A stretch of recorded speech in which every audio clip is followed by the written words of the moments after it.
Imagine stepping into a dust-choked valley at dawn, the sharp tang of spiced incense fighting the iron-rich stench of a fresh battlefield, and you realize you're about to meet the man who turned chaos into a continent. Hey crew, before we march any further, smash that like button if you love a good empire rise and drop a comment with your favorite ancient villain.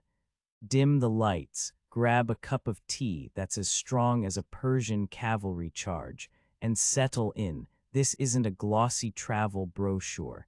It's a midnight raid on history. You find yourself perched on a reed-thatched balcony, watching Cyrus the Great sketch the blueprint of a world that stretches from the Mediterranean to the Indus, his ink smelling like crushed figs and ambition. The crackle of fire-baked bronze arrows outside the palace is louder than your neighbor's Wi-Fi router, and the taste of victory is as bitter as burnt dates. But Cyrus laughs, because empire building is the only sport where you can legally steal entire cultures and call it civilization. So, ready to see how a 6th century CEO turned a collection of rebellious tribes into the first superpower? Or do you think modern megacorps have it worse? Let us know below. High above the dusty plains, the craggy peaks of Anshan pierced the sky like the jagged teeth of a giant's grin.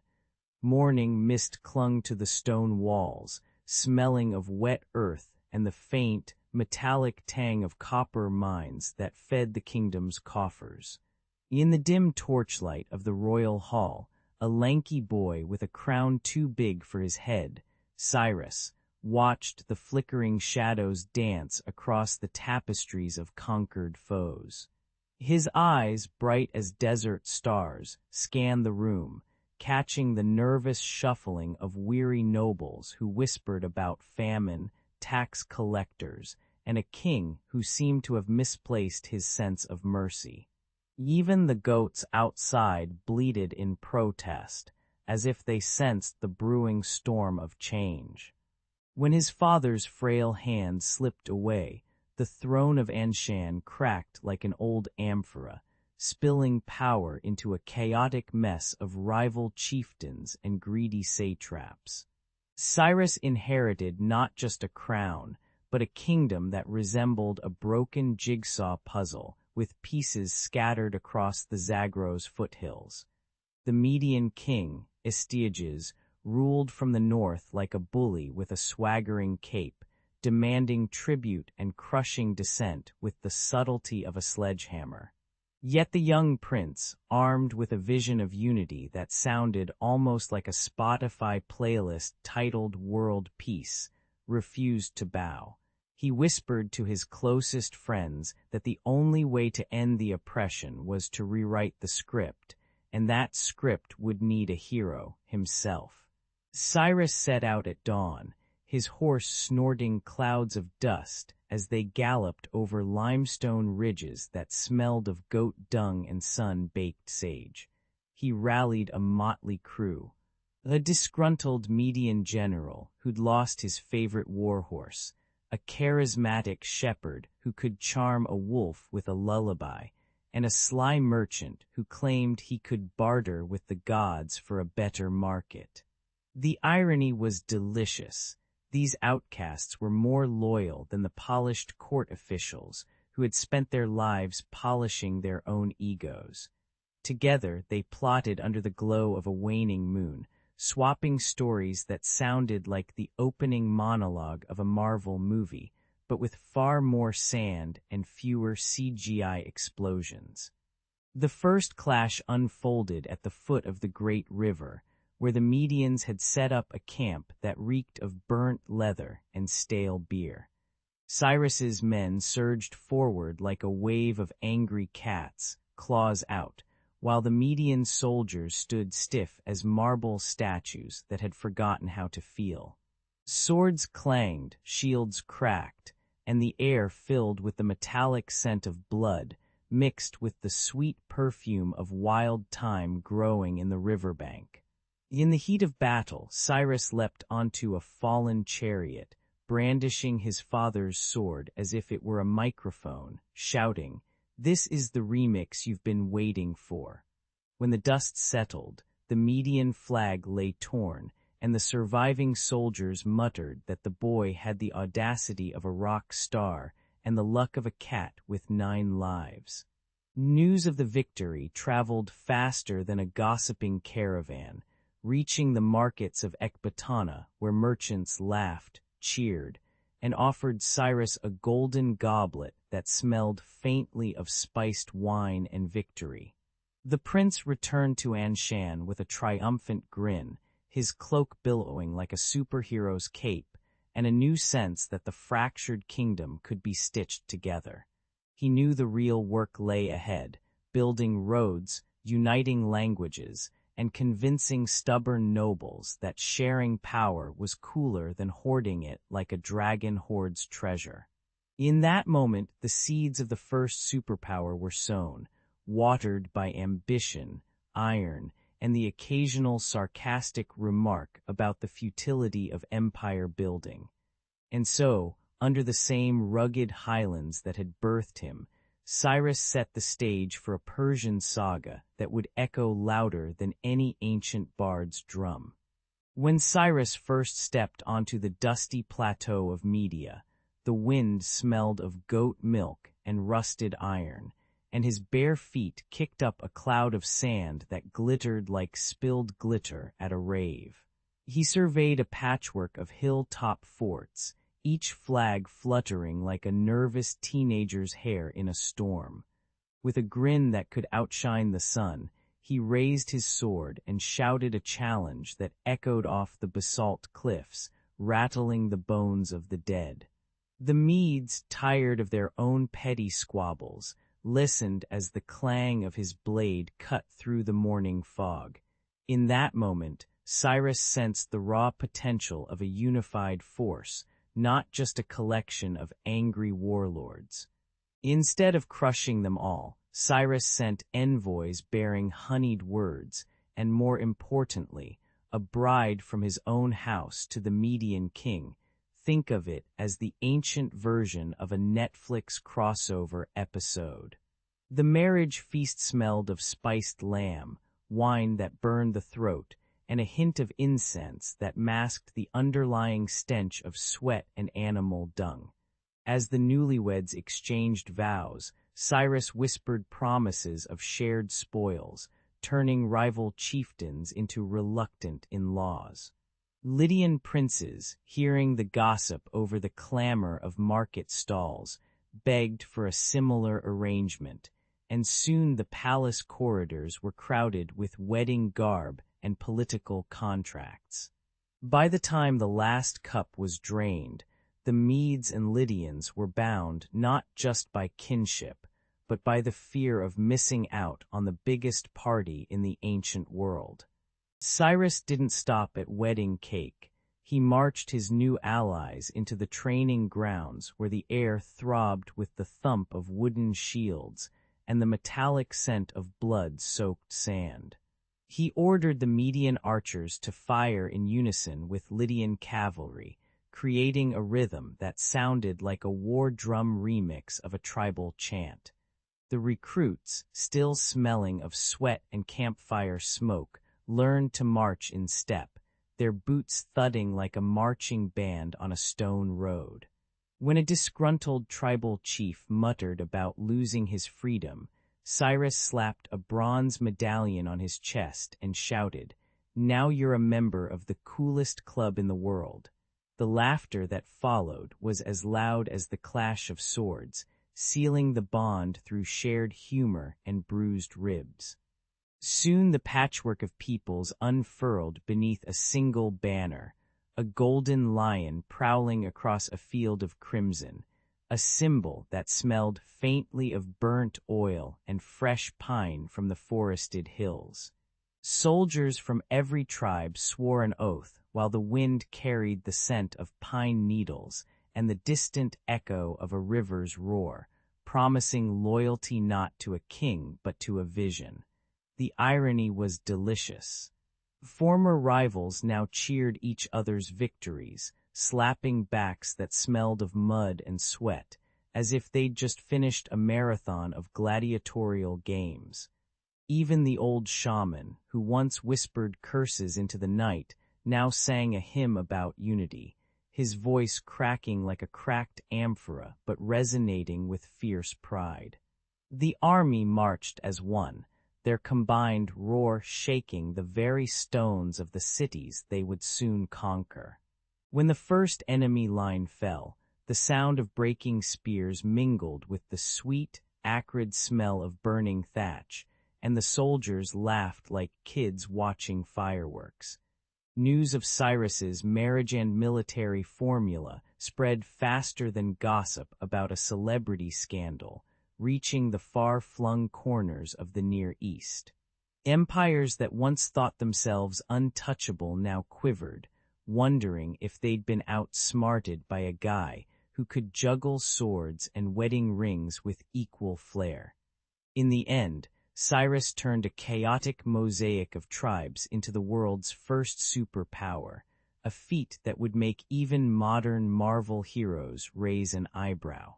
And so, under that lion-stamped banner, the Persian Empire rose, smelling of triumph, incense, and a hint of victory-seasoned kebabs. Under a bruised dawn, Cyrus the Great ordered his men to wade the frothy Euphrates like a herd of determined cats. The river, thick with mud and the stench of riverbank rot, roared as wooden rafts splintered under the weight of Persian spears. Soldiers shouted curses at the current, their sandals slipping on slick reeds, while the sun painted the water gold.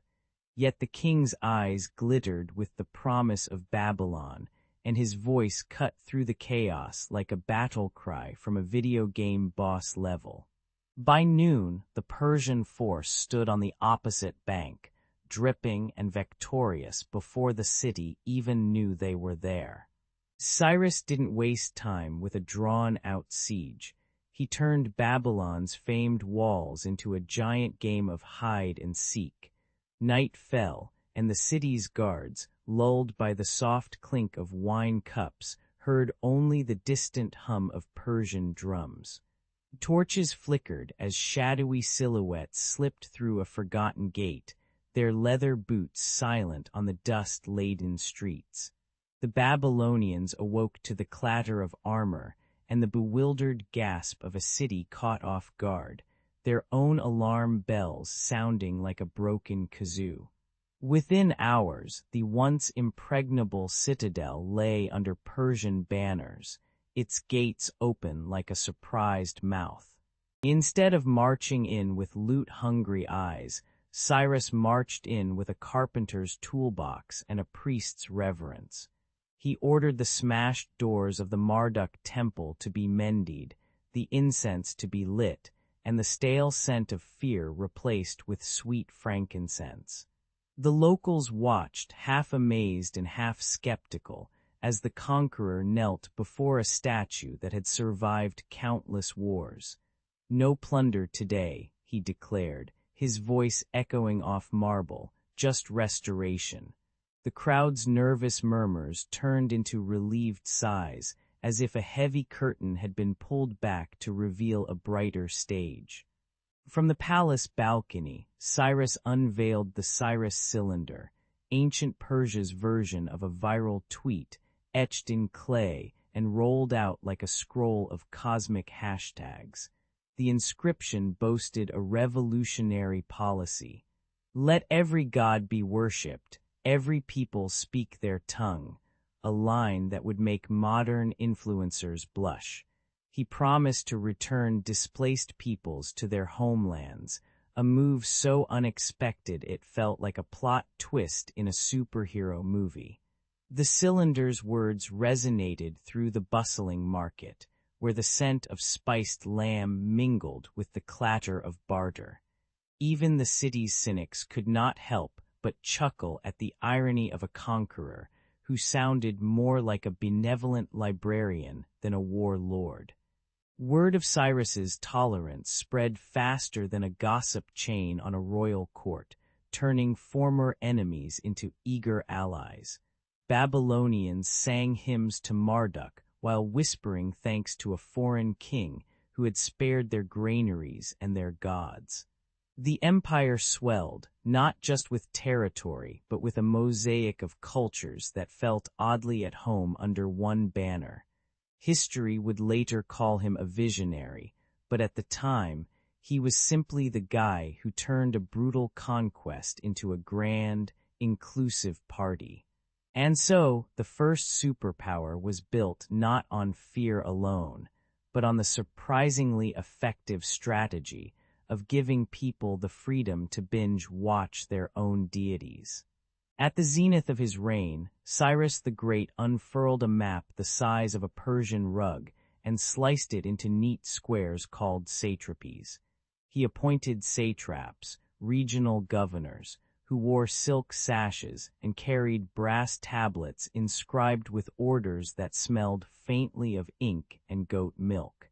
These officials reported to the royal court via courier pigeons that cooed like gossiping market women, ensuring the king heard every rustle of rebellion. The system ran smoother than a well-oiled chariot, and even the desert wind seemed to whisper order across the plains. In this way, Cyrus turned a patchwork of conquered peoples into a single, humming organism. But Cyrus didn't stop at bureaucracy. He grabbed a stylus and carved the first terms of service onto clay tablets, later known as the Cyrus cylinder. The cylinder read like an ancient user agreement, promising religious freedom and property rights while the ink still smelled of river mud. Satraps were instructed to enforce these laws with a balanced hand, like a juggler keeping flaming torches aloft, so justice felt as common as the sourdough bread sold in town squares. When a disgruntled noble tried to bribe a judge with honey-soaked figs, the satrap would slap the fig into a river, reminding everyone that corruption was as unwelcome as a sandstorm in a wine cellar. This codified fairness turned the empire into a place where even a lowly potter could dream of owning a plot of fertile land. With governance sorted, Cyrus turned his gaze to the arteries of commerce, stitching together trade routes that stretched from the Persian Gulf to the Black Sea. Caravanserais, stone-walled inns, sprouted like mushrooms after rain, their courtyards filled with the clatter of donkey hooves and the sweet perfume of cumin and incense. Merchants hawked silk that felt like liquid moonlight, while spice sellers tossed cinnamon dust into the air, making the wind taste like a cinnamon roll gone rogue. The roads thrummed with gossip, music, and the occasional stray goat that bleated a tune reminiscent of a modern pop chorus. We will rock you, if goats could sing. Thanks to these arteries, wealth flowed faster than a Persian horse at a sprint, and the empire's coffers jingled with gold, silver, and the occasional bewildered foreign coin. The result was a golden age that glittered brighter than the sun-baked dunes at high noon, where cities buzzed with artisans, scholars, and the occasional street performer juggling flaming torches.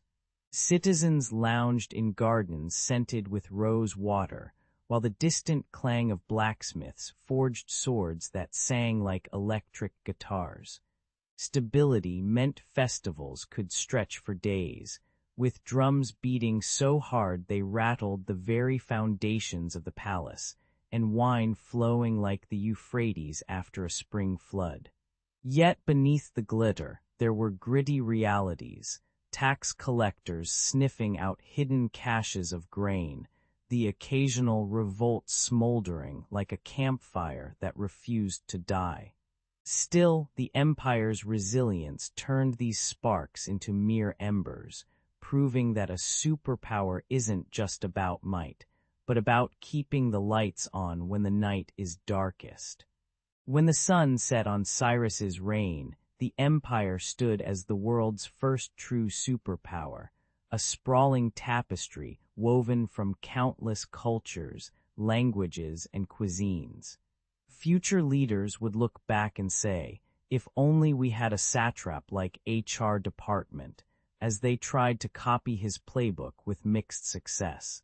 The legacy of that golden age still echoes in today's borders, in the way we negotiate trade deals, and even in the phrase "big boss" that traces back to a satrap's commanding tone.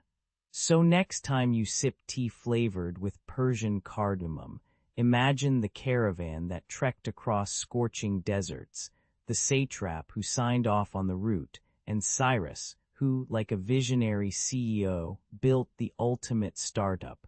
Only his stock was an empire. And that, dear listeners, is how a man with a bow and a dream turned a handful of tribes into the ancient world's first Instagram-worthy empire.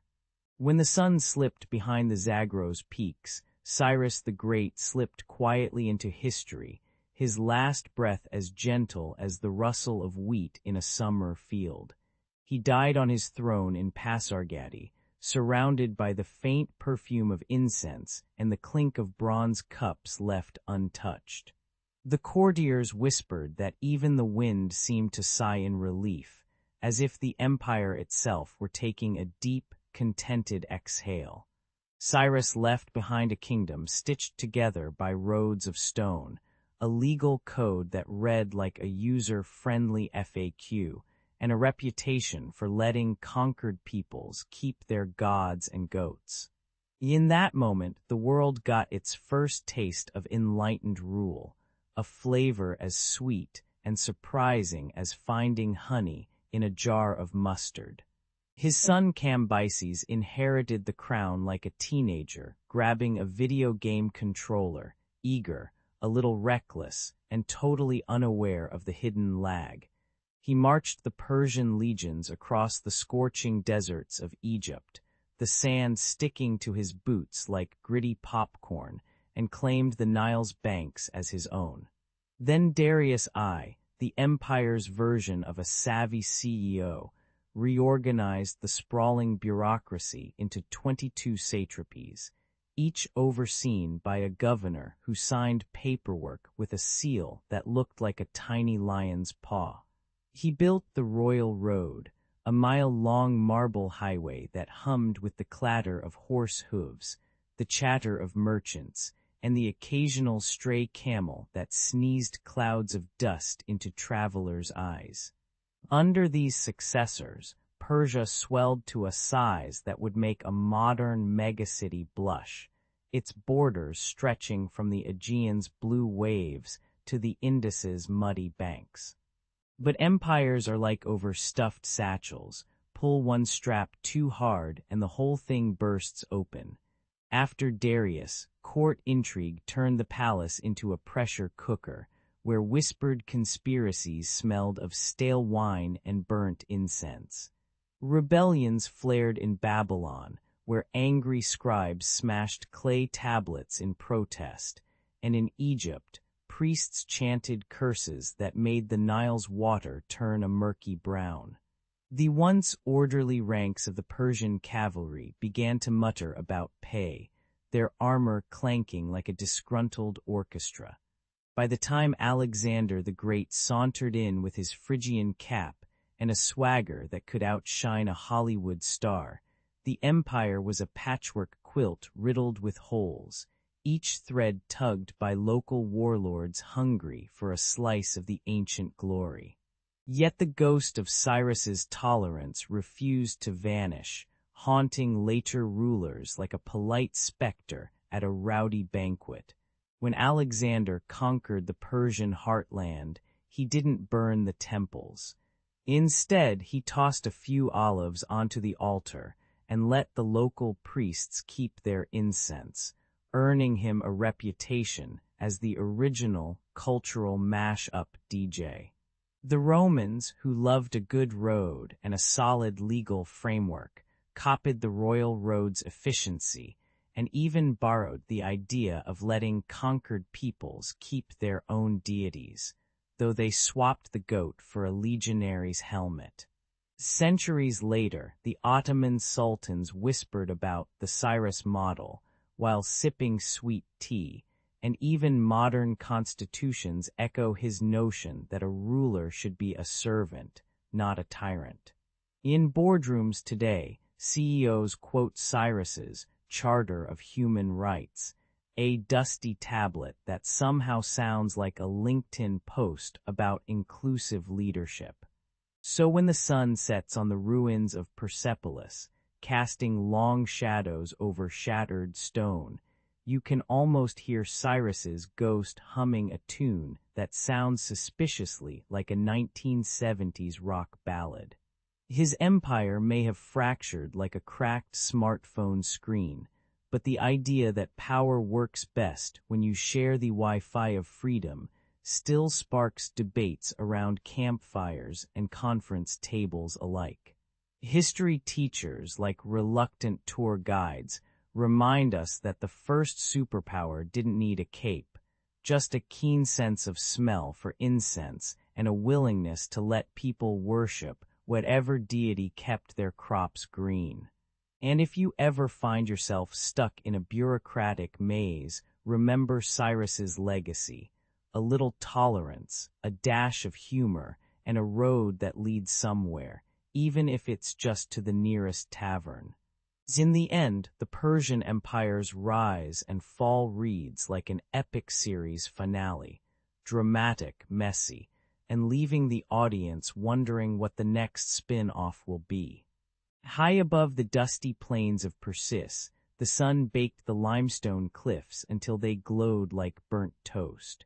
Young Cyrus, still smelling of goat milk and pine sap, chased his father's shadow through narrow stone alleys, learning how a leader's voice must rise above the clatter of hooves and gossip. He watched the elders trade sharp words like knives, each one trying to carve a bigger slice of the tribe's meager herd. The wind carried the sour scent of fermented wine from a nearby celebration, reminding him that power could be sweet or sour. In those rugged hills, the seed of ambition sprouted beneath a sky that seemed to whisper, "What will you do with this view?" The Persian clans were a tangled web of grudges, each tribe boasting its own war paint and favorite goat-herding chant. When a dispute over a stray lamb erupted, the air filled with the metallic clang of swords and the acrid stink of burnt incense used to calm tempers. Cyrus slipped between the quarreling men, his heart thudding like a war drum, and offered a simple bargain: share the lamb, share the feast. Laughter cracked through the tension like a sudden thunderclap, and even the grizzled chieftain Cambyses raised an eyebrow, impressed by his son's quick wit. The episode taught Cyrus that a leader must be part mediator, part magician, conjuring calm from chaos. One night, as the campfire sputtered, and the scent of roasted lamb mingled with the bitter bite of nighttime frost, Cyrus stared into the flames and saw more than dancing embers. He imagined a banner, bright as a sunrise, unfurling across the valleys, stitching together the fractured tribes like a quilt of shining stars. The vision hit him harder than a stray arrow, and he could almost hear distant peoples chanting his name in languages he had never heard. He whispered the dream to the wind, hoping the gusts would carry it to every hilltop and hidden cave. In that moment, the boy from the hills became a man with a blueprint for an empire, all sparked by a flickering fire. Cyrus's newfound ambition was as bold as a superhero's origin story, except instead of a radioactive spider, he got a stubborn goat and a family feud. He started recruiting the most unlikely allies. A wandering bard who could recite poetry while juggling figs, a blacksmith who forged swords that sang when swung, and even a mischievous fox that stole rival chieftains' prized rugs. Their training sessions sounded like a chaotic orchestra, with the clang of metal, the howl of the fox, and the bard's off-key verses echoing off the cliffs. The irony wasn't lost on anyone. The future emperor was building an army from the very chaos he vowed to end. Yet every prank and mishap only tightened the bond, proving that shared laughter could be a stronger glue than any oath. When the first sunrise painted the hills gold, Cyrus stood atop a crag, feeling the cool stone against his bare feet and the distant rumble of a herd waking up. He inhaled the sharp scent of pine and the faint, sweet perfume of wildflowers, feeling the weight of his people's hopes settle on his shoulders like a well-worn cloak. With a grin that hinted at both mischief and resolve, he raised his hand, and the assembled clans answered with a chorus louder than the mountain winds. The moment crackled with the promise of unity, a promise that would soon stretch from the hills of Persia to the far-flung corners of the known world. And so, from that humble highland stage, the first act of empire building began, with a young leader who could turn a goat dispute into a legend. The sun rose over the Zagros, painting the jagged peaks in blood orange. Cyrus, a lanky youth with a scar across his cheek, stood on a wind-blown hill and shouted, "Enough!" The tribal drums thumped like a giant's heartbeat, and the scattered clans, Medians, Persians, and a few reluctant Parthians, paused. He brandished a simple bronze sword, its edge catching the light, and promised a future bigger than any goat-herding legend. The crowd smelled burnt pine and goat dung, but the scent of possibility cut through the haze. Cyrus didn't waste time with fancy treaties. He sent his sister to wed the stubborn chieftain of the Pasargadae, sealing the pact with a feast of spiced lamb and flatbread. He whispered promises of shared spoils over cups of fermented barley, while his envoys slipped sly jokes about the empire of Instagram followers into the negotiations. When words failed, his raiding parties slipped through night like cats, stealing cattle and leaving behind a trail of terrified wolves and bewildered shepherds. The raids were brutal but efficient. Arrows sang, swords clanged, and the air filled with the coppery tang of fresh blood. By sunrise, rival leaders found their tents emptied, their men nursing bruises, and a new respect for Cyrus's daring. The next dawn, Cyrus gathered the heads of the rival chieftains at a rocky amphitheater that echoed with the cries of distant eagles. He challenged them to a contest of strength, but the real battle unfolded in the shadows, as his elite spearmen slipped through hidden tunnels to sabotage the enemy's supply wagons. The sound of collapsing carts and the smell of spilled wine sent panic rippling through the camp like a bad rumor on a gossip board. When the dust settled, the rival chiefs stood bruised, their banners torn, while Cyrus raised his sword high, its tip dripping with the morning dew and a few stray drops of blood.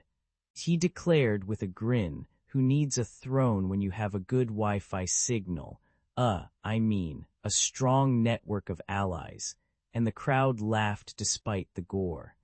With the chieftains either kneeling or fleeing, Cyrus stitched the fractured tribes into a fledgling kingdom that glittered like a freshly minted coin. He ordered the construction of mud brick walls that smelled of wet earth and incense, while campfires crackled, sending sparks into the star-studded sky. The new capital buzzed with merchants hawking spices, soldiers polishing spears, and storytellers swapping tales of heroic raids for the first time over a bowl of sour yogurt.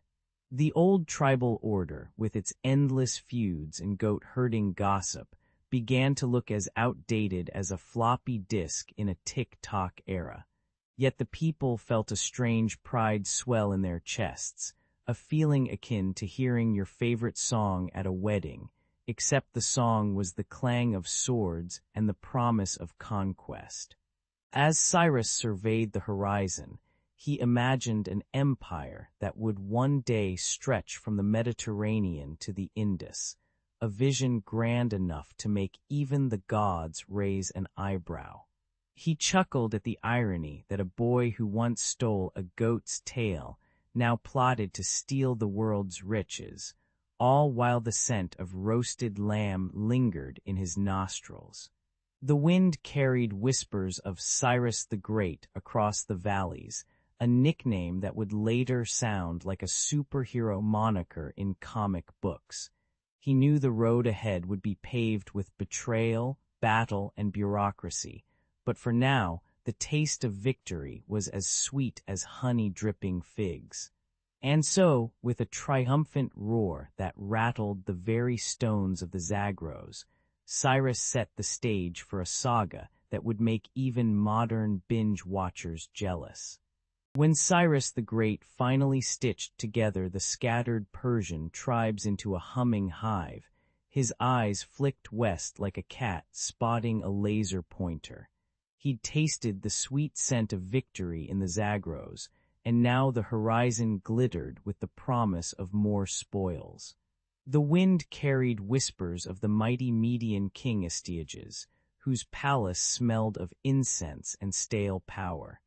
Cyrus gathered his war band, their leather boots thudding on dusty roads, and let out a rallying cry that sounded like a rock concert anthem for ancient nomads. With a grin as sharp as a scimitar, he set his sights on the lands that lay beyond the great river of myth. The clash with Astyages unfolded under a sky bruised purple by sunset, the clang of bronze echoing like a bad metal concert. Cyrus's cavalry thundered across the plain, their horses' hooves kicking up clouds of dry, gritty sand that tasted of iron in the air. Astyages, draped in regal furs, tried to command his troops with a voice that cracked like an old record, but his men were already yawning at the prospect of defeat. When the Median king finally fell, his crown clanged onto the ground with a sound that could have been a cash register, announcing the birth of a new order. The Persians cheered, their voices rising like a chorus of victorious barbershop singers, while the battlefield stank of blood, sweat, and burnt wheat. Flush with triumph, Cyrus turned his army toward the Halys River, a watery ribbon that marked the edge of the known world and the start of Lydia's glittering legend. The river's frothy currents hissed like a kettle on a stovetop, daring any would-be conqueror to cross its chilly throat. Persian engineers fashioned makeshift rafts from reeds and planks, their hands slick with river slime and determination. As they paddled over, the sun bounced off the water, scattering diamonds that seemed to mock the riches waiting on the other side. The Lydians, hearing the splash, raised their shields, unaware that a storm of Persian ambition was about to wash over them. Croesus, the Lydian king, lounged in his gold-encrusted palace, sipping wine that smelled of honey and hubris, convinced his treasure could buy invincibility. When Cyrus's forces appeared on the horizon, the air filled with the metallic tang of impending battle and the faint aroma of burnt oil from siege engines. The two armies collided in a thunderous roar, swords singing like electric guitars, and the ground trembled beneath a rain of arrows that hissed like angry wasps. Croesus's famed wealth, piles of gold bars that glittered brighter than a Hollywood award ceremony, was scattered, clinking as it fell into the mud. Defeated, Croesus fled, his empire's riches now a spoils pile that made the Persian camp smell like a massive, glittering trash heap. With Media and Lydia under his belt, Cyrus strutted back to his camp like a rock star returning from a sold-out tour, his cloak billowing with the wind of conquered lands. The Persian soldiers feasted on roasted lamb, the scent of rosemary and char filling the night, while the spoils of Lydian gold clinked in their satchels like coins in a video game inventory. News of his triumph spread faster than gossip on a royal court, reaching distant kingdoms that whispered, "Did you hear? Cyrus just turned the Near East into his personal playlist." Yet, amidst the triumph, the ground still reeked of blood and sweat, a reminder that empire building is a messy, gritty business.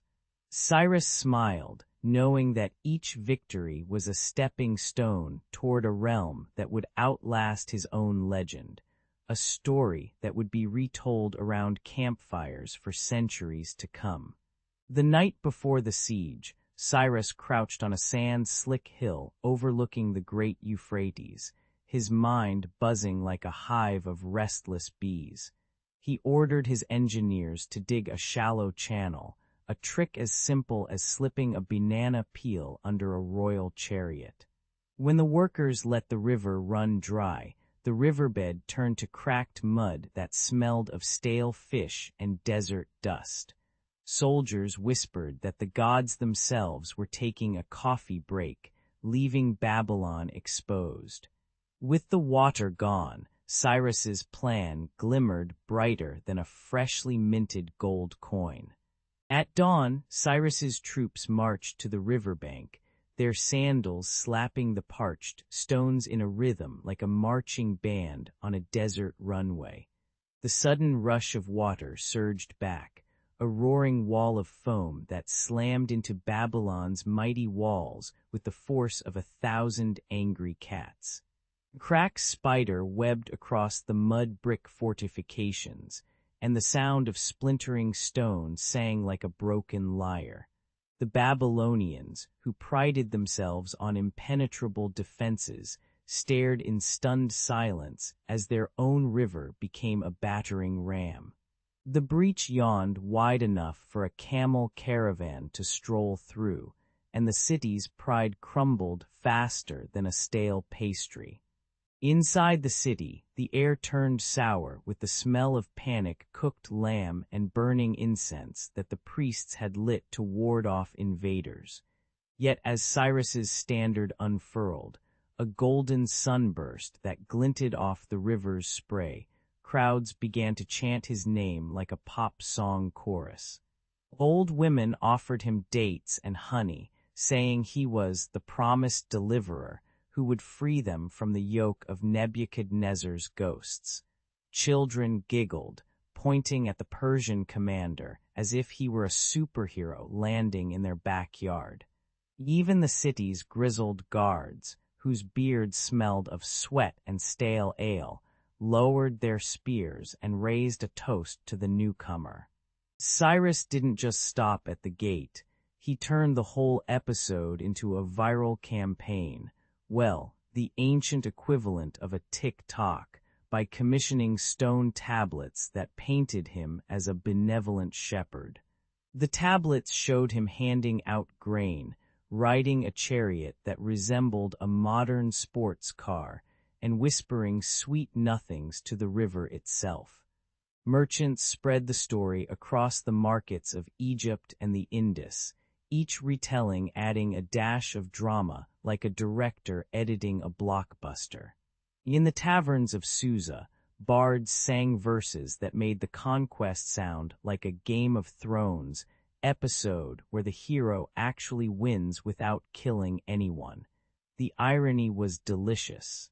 A former tribal chieftain now masquerading as a god-like liberator, all while the former Babylonian elite checked their Twitter, clay tablet feeds for updates. By the time the sun set on that fateful day, the once isolated Persian tribe had stitched together a realm that stretched from the sun-baked dunes of Egypt to the misty hills of the Indus and the snow-capped peaks of the Caucasus. The empire's borders spanned 3 continents, a fact that made the ancient world feel as cramped as a crowded subway car. Citizens across these lands began to hear the same story. Cyrus the Great, the guy who rerouted a river and got invited to a party. He sat on a throne that smelled faintly of leather, oil, and the lingering perfume of conquered gardens, feeling both the weight of power and the tickle of absurdity.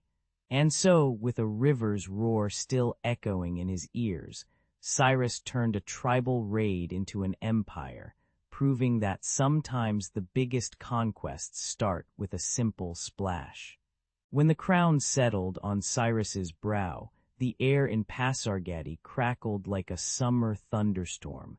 He strode through the courtyard, sandals slapping stone, his eyes scanning the restless faces of tribal chieftains turned bureaucrats. With a grin that hinted at both ambition and mischief, he declared, "We will build a kingdom that even the gods will envy." The scent of fresh wheat mingled with the smoky perfume of goat fat lamps as he outlined his grand vision. In that moment, the fledgling Achaemenid state felt less like a collection of clans and more like a blockbuster waiting to drop the curtain. Cyrus's first act was to carve the empire into satrapies, each overseen by a satrap who answered not to a distant king, but to a brass tablet stamped with the royal seal.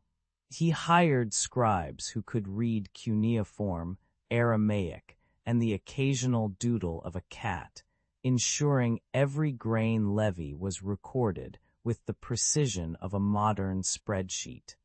Tax collectors rode out on sturdy mules, their satchels jingling like coins in a pirate's chest, but they were instructed to leave a portion of the harvest for the local priesthood.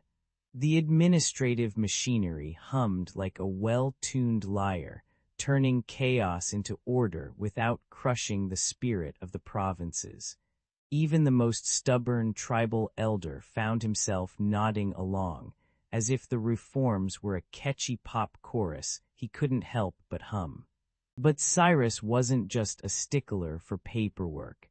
He was a champion of cultural mash-ups, a sort of ancient Spotify that let every conquered people play their own tracks. When he entered Babylon, he let the city's towering ziggurats stay lit, the incense of sacred fires mingling with the earthy smell of river mud. He let the Jews return to Jerusalem, handing them a scroll that read, "No more exile, just a vacation."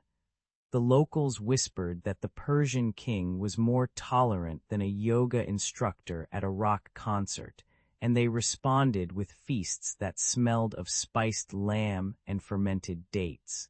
In this grand policy of inclusion, the empire grew not just in size, but in the richness of its tapestry. To stitch that tapestry together, Cyrus ordered the Royal Road, an ancient superhighway that stretched from Sardis to Susa like a colossal red carpet for messengers and merchants. Travelers felt the grit of sun-baked earth under their boots, the clang of caravan wheels echoing like a drumline across the plains. Couriers, the original speed racers, changed horses at relay stations, their breath puffing out in clouds that smelled of horse sweat and desert sage. Along the way, market stalls sprouted, offering roasted chickpeas, fermented fish, and the occasional sweet-smelling perfume that made the desert wind feel like a lover's sigh. By the time the sun set, the road glowed with lantern light, a glittering vein pumping life through the empire's heart. Centuries later, scholars still marvel at how a tribal leader turned a patchwork of peoples into a model of imperial governance that outlasted his own mortal coil.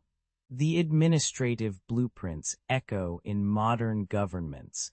The tolerant policies inspire today's multicultural debates, and the royal road can be heard in the hum of the internet's data highways.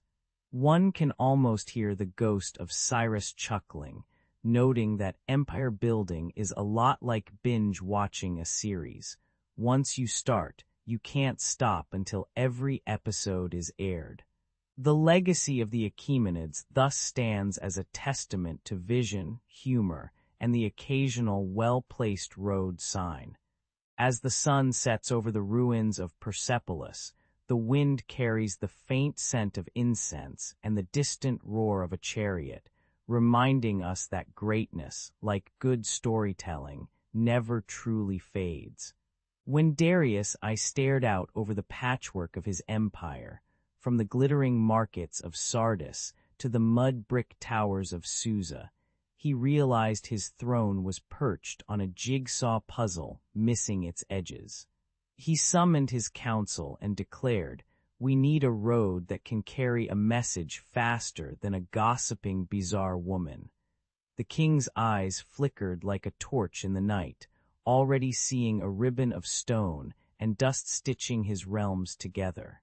With a flourish, he ordered the royal road, a project so grand it made the builders of the Great Pyramid look like weekend DIYers. First to answer the call was Arash, a royal courier whose nickname was the Feathered Hawk, because he could sprint across dunes faster than a camel on espresso. He arrived in the capital wearing a leather satchel that smelled of goat cheese and burnt incense, an aromatic reminder of his many midnight deliveries. Darash bragged that he once outran a storm chariot by slipping through a rain-soaked olive grove, leaving only a muddy footprint as proof. Darius chuckled, noting that a man who could dodge rainstorms might just survive the inevitable potholes of empire building. Next came the satrap of Media, a stern gentleman named Pharnaces who wore a crown of woven reeds that rustled like a nervous audience.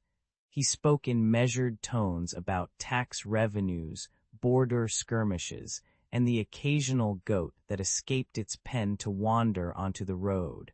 The original traffic jam, he joked. Pharnaces warned that a road without proper checkpoints could become a highway for rebels, not royal decrees. Yet his eyes twinkled when he imagined messengers riding the wind like characters from a Persian epic, delivering orders faster than a modern text message. The final recruit was a seasoned caravan leader named Mithra, whose beard was as tangled as the trade routes he'd traversed. He arrived on a creaking wooden cart loaded with cracked figs, sour grapes, and a sack of fermented camel milk that reeked like a forgotten tomb. Mithra grumbled that the proposed road would cut through thorny scrub, scorching sand, and the occasional swamp that smelled like a fish market after a rainstorm. Still, he laughed, pointing out that a straight road would mean fewer lost camels and less chance of his crew getting stuck in a mud pie the size of a small chariot. Together, the quartet set their boots on the first stretch of earth, laying down stone slabs that sang under their weight like a chorus of ancient drums. The sun baked the dust into a golden carpet, while distant goats bleated a rhythm that matched the clatter of their tools. As the road stretched eastward, Arash imagined himself sprinting along it, delivering a royal edict faster than a modern meme spreads on the internet. By sunset, the first mile of the royal road glowed, a tangible promise that the empire's voice would echo from one horizon to the next, truly the dawn of a highway. The first sunrise over the Zagros was a blaze of orange that turned the jagged ridges into a dragon's spine, and the laborers stared at it like contestants on a prehistoric game show. They hacked at stubborn limestone with bronze chisels, their breath a cloud of dust and goat milk sweat that clung to every shirt. Below, the arid plains stretched like a cracked biscuit, the wind rattling loose sand into their nostrils and whispering doubts. Every step felt like a negotiation with the earth itself, as if the ground demanded tribute before letting them pass. By midday, the crew's shouts echoed off stone cliffs, a chorus of curses and laughter that chased away the morning's solemnity. Undeterred, the engineers raised way stations that looked like oversized wooden forts, each one puffing out fragrant incense to mask the stench of donkey manure. They erected stone bridges that arced over torrential streams, their arches humming with the metallic sigh of tension like a giant harp. Mile markers, simple polished basalt slabs, were spaced like breadcrumbs, each engraved with a number that glowed in the sun, guiding caravans like a GPS from the age of scrolls. When a sudden flood threatened a low-lying section, they stuffed boulders into the riverbed and nailed timber planks together, creating a makeshift runway for carts that could have fooled a modern movie stunt crew. The whole network sang a quiet anthem of order, a stark contrast to the chaos of the surrounding wilderness. Yarash, the young overseer with a penchant for poetry, soon discovered that the real battle was not against stone but against people. Local tribes watched the construction with narrowed eyes, their skepticism as thick as the mud that clung to their sandals. Yarash learned to bargain with a smile, offering copper bracelets and a promise of market access, while secretly fearing the tribes might trade his crew's lives for a better deal. He watched a chieftain sip fermented barley, then burst into a hearty laugh that startled the workers, only to follow with a razor-sharp warning about trespassing on sacred ground. The dance of diplomacy turned the construction site into a stage where every gesture counted, and Arash realized that labor politics could be as treacherous as a sudden sandstorm. The cost of uniting distant provinces was measured not just in gold, but in blistered hands, cracked ribs, and the sour odor of rotting meat left too long in the sun. Night fell with a chorus of cicadas, and the camp's fire crackled, sending sparks that smelled of burnt pine and desperation. Men swapped stories of home over thin broth, their voices hoarse from shouting over the clang of hammers. A stray goat kicked a barrel, spilling a torrent of sour milk that stung the eyes of anyone nearby. Yet, despite the grime and the groans of exhausted bodies, a strange pride swelled in their chests. Each mile laid down was a stitch in a tapestry that would bind an empire together. Even the most cynical tribe member, after a night of shared wine, admitted that the road might just be the best thing to happen since the invention of the wheel. When the final stone was set, the royal road stretched like a silver ribbon across the Persian landscape, humming with the promise of swift letters, marching legions, and merchants laden with spices. Travelers could now sprint from Susa to Sardis in weeks instead of months, their sandals kicking up dust that smelled faintly of jasmine and ambition. Arash stood at a newly erected mile marker, feeling the weight of every sweat-soaked forearm that had helped raise the road, and he realized the path was more than stone. It was a statement of power, a declaration that distance could be tamed. The empire's grip tightened, not through brute force alone, but through the very act of making the world feel smaller, like a giant board game where every piece moved a little faster. And somewhere, a tribe that once doubted now sent a caravan of their finest rugs along the road, proving that even the most stubborn hearts can be won with a well-paved way. The royal road stretched like a bronze ribbon across the desert, its fresh stone paving still smelling of wet mortar and goat sweat.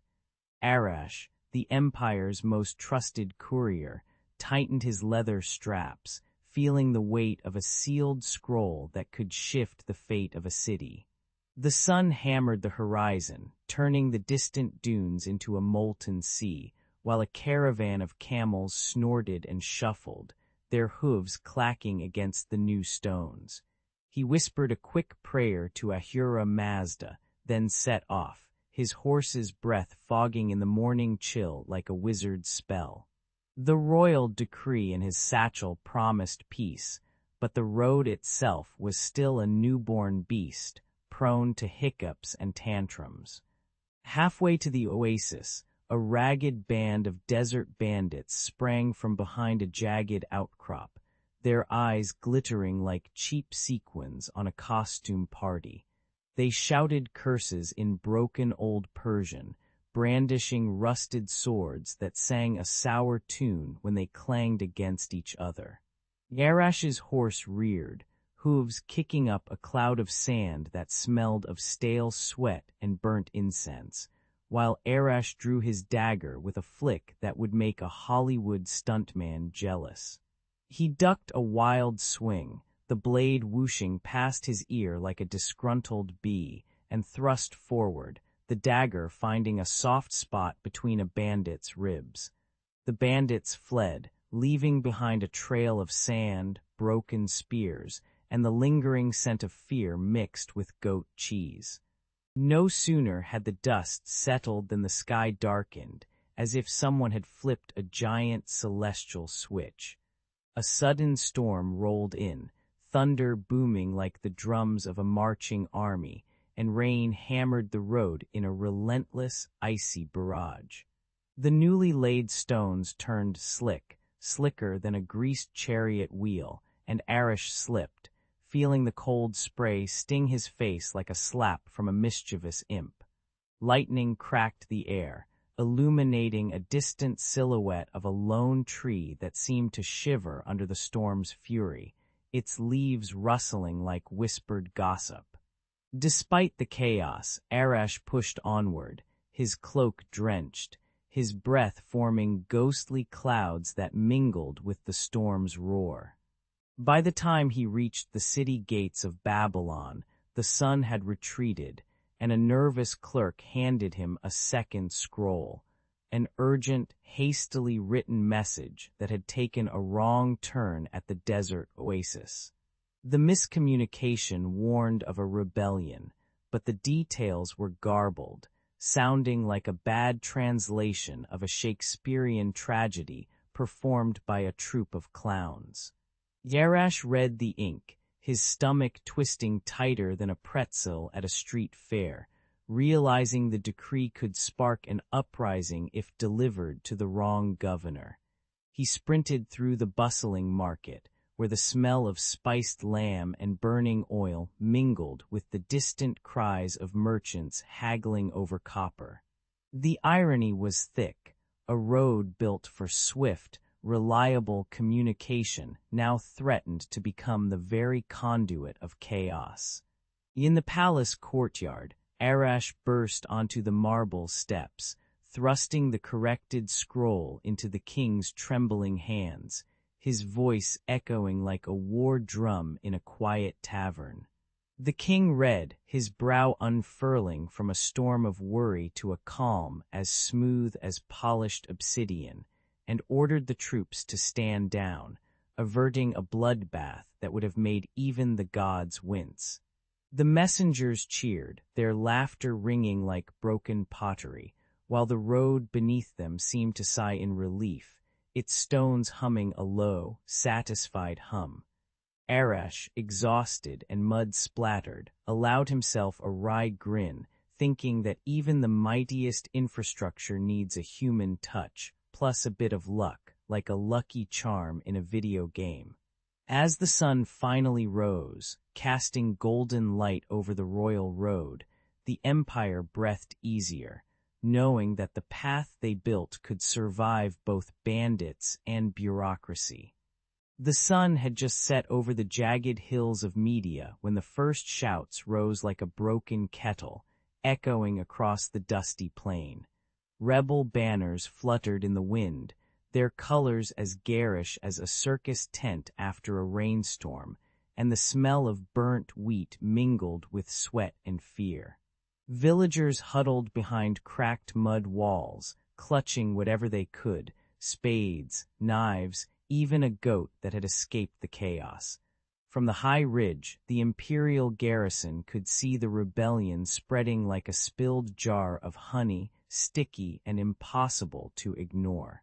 The king's advisors whispered that without a swift response, the western frontier would become a Netflix-style spin-off of chaos.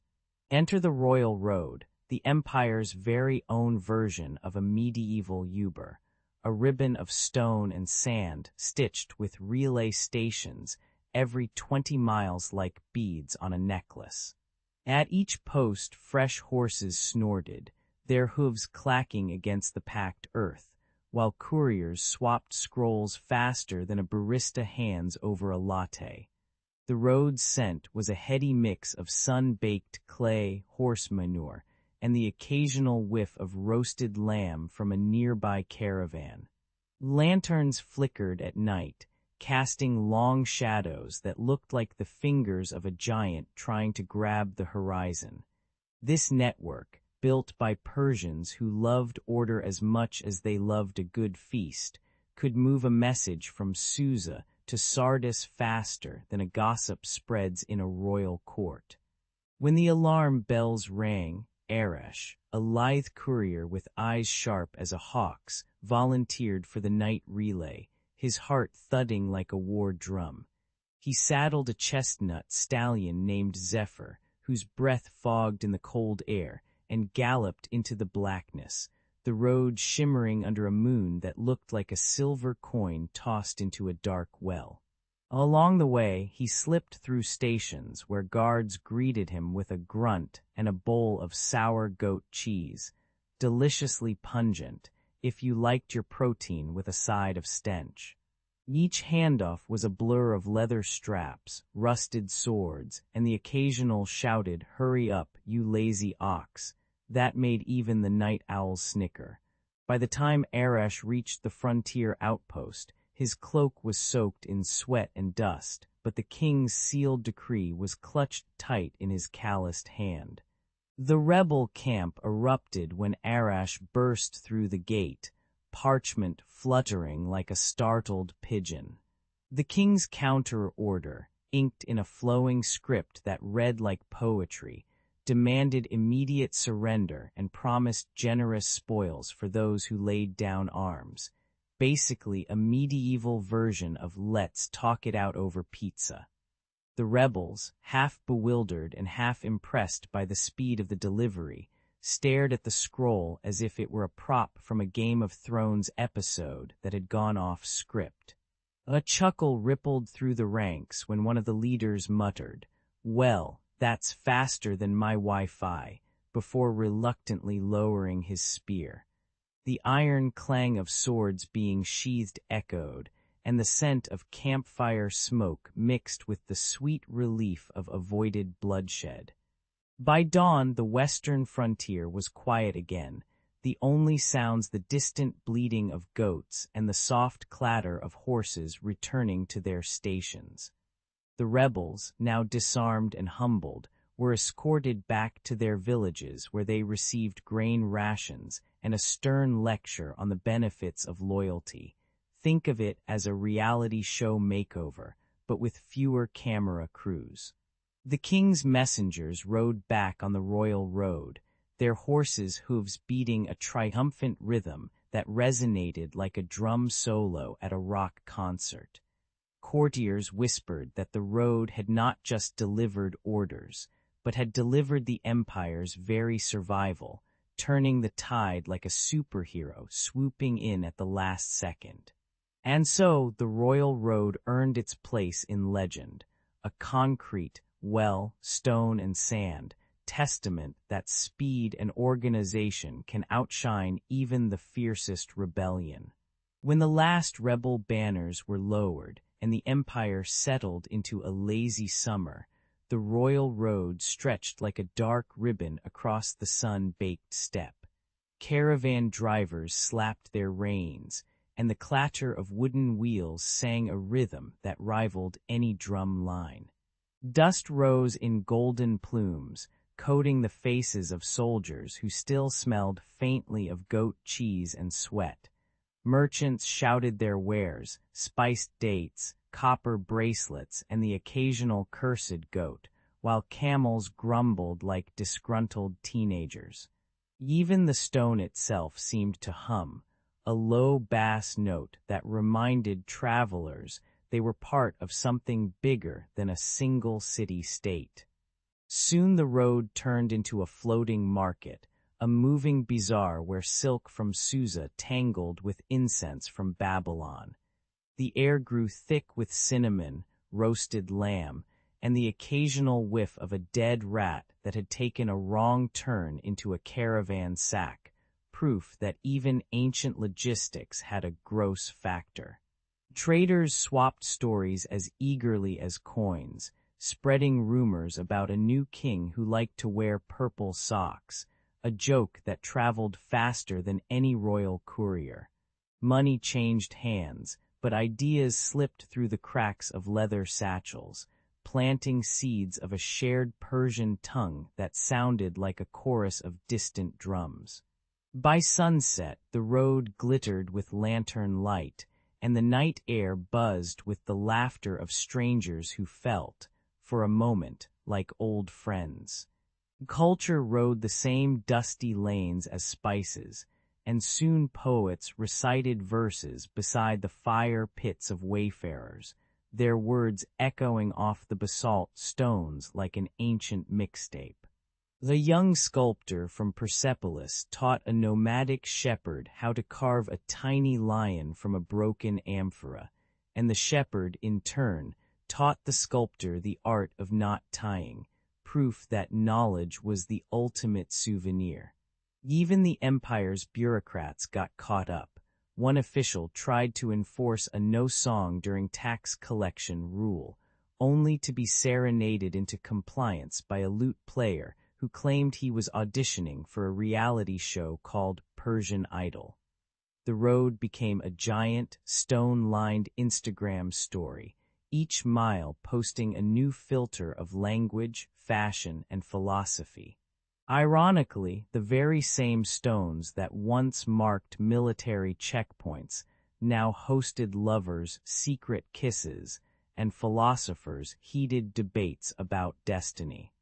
Centuries later, when the desert winds stripped the plaster off the old watchtowers, the royal road's stones remained stubbornly stubborn, like that one friend who never leaves the party. Archaeologists brush away centuries of sand and find tiny graffiti. Yo, Darius was here etched in crude cuneiform, a wink from an ancient teenager. Modern tourists snap selfies, their phones buzzing louder than the ancient messenger's horns, while the stones silently judge the fashion choices of people in neon sneakers. Yet if you press your ear to the basalt, you can still hear the faint echo of a caravan's laughter, a reminder that infrastructure can outlive its creators, much like a meme that never dies. The irony is delicious. A road built to tighten control now loosens the grip of time, letting history slip through its cracks like spilled wine. So the royal road lives on, not as a mere route but as a living memory, a stone-lined spine that carries the pulse of an empire long gone. Its legacy whispers in every market stall that sells saffron, in every scholar who quotes a forgotten poet, and in every child who runs barefoot, feeling the heat of the ancient basalt under their toes. When we talk about power and communication, we might as well picture a line of camels with Wi-Fi routers strapped to their backs, because the principle is the same: connect, share, and survive. The road taught the Persians that a kingdom isn't just borders on a map. It's the stories told along the way, the jokes cracked over a shared meal, and the stubborn stones that keep listening. In the end, the echo along those stones is louder than any battle cry. It's the hum of humanity, forever traveling forward. When Cyrus first heard the whispers of Zoroaster's new fire-lit doctrine, he imagined a kingdom lit not just by torches, but by a divine spark. The prophet's words crackled like fresh kindling, promising Ahura Mazda's favor to any ruler who dared to listen. Cyrus, ever the opportunist, saw a golden opportunity to wrap his conquests in holy legitimacy. He marched to the altar of the sacred fire, letting the orange glow flicker across his battle-worn armor, and declared the gods' blessing on his crown. In that moment, the empire's destiny was sealed with a puff of incense and a swaggering grin.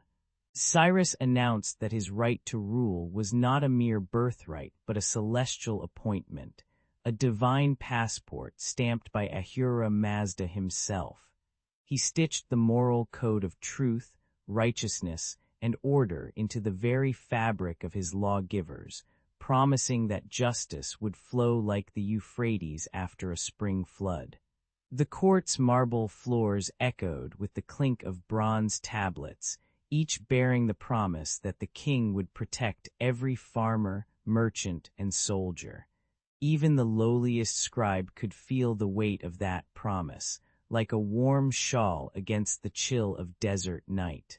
The empire's heartbeat synced with the rhythm of a sacred drum, beating out a promise of stability.